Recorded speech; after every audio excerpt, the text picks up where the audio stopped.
अस्सलाम वालेकुम स्टूडेंट्स। आज मैं आपको व्याकरण पढ़ाना चाहती हूँ और उसमें सबसे पहला लेसन है भाषा, बोली, लिपि और व्याकरण।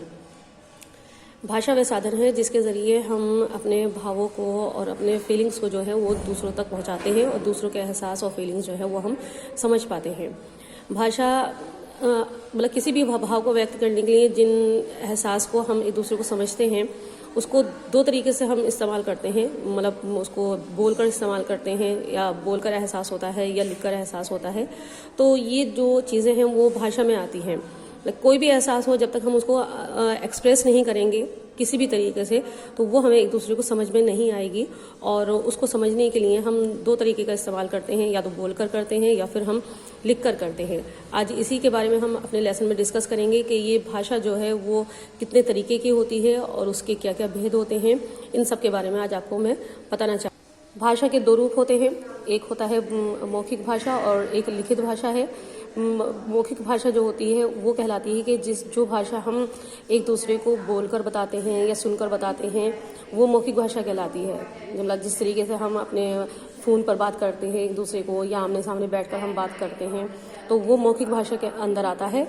और उसी तरीके से हमारा लिखित भाषा है कि हम अपने एहसास को लिखकर हम दूसरों को दें, जैसे कि हम लेटर लिख कर दें किसी को, या आजकल SMS वगैरह चल रहा है मोबाइल पर, ईमेल वगैरह होता है, या फिर हम स्कूलों में पढ़ते हैं लिखकर हम एक दूसरे को अपने सीखते हैं कि किस तरीके से क्या करना है। तो ये लिखित भाषा का रूप कहलाता है। अब ये भाषा जो है वो लिखित, मौखिक और लिखित में हो गई, लेकिन हम अलग अलग क्षेत्र में अपने रहते हैं, अलग अलग देश में रहते हैं तो उसको वो भाषा जो है वो जो लैंग्वेज है वो हमारी अलग अलग होती है।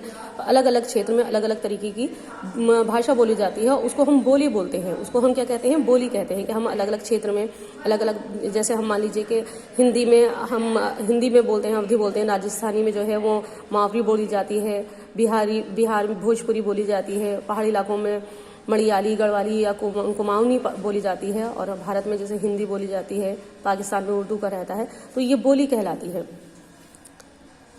लिपि उसके दूसरा सेकंड पार्ट है लिपि। मतलब भाषा को, मौखिक भाषा को स्थायी रूप देने के लिए लिखित रूप का विकास हुआ। किसी भी भाषा की प्रत्येक ध्वनि के लिए एक लिखित चिन्ह होता है, जैसे वर्ण कहते हैं। प्रत्येक भाषा में इन वर्णों को लिखने के लिए एक विशेष ढंग होता है जिसे लिपि कहते हैं। मतलब हम शॉर्ट वर्ड्स में आपने कह सकते हैं कि मौखिक ध्वनियों को लिखित रूप से प्रकट करने के लिए निश्चित किए गए चिन्हों को लिखने की विशेष विधि अथवा ढंग को लिपि कहते हैं।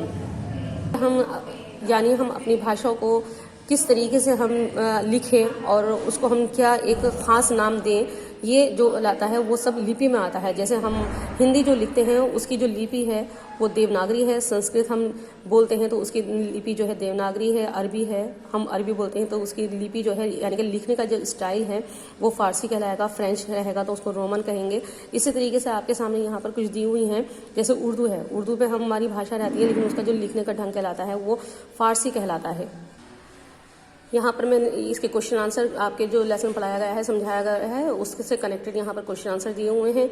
यहाँ उसके फ्लप्स दिए हुए हैं और भी जो है अभ्यास दी हुई है।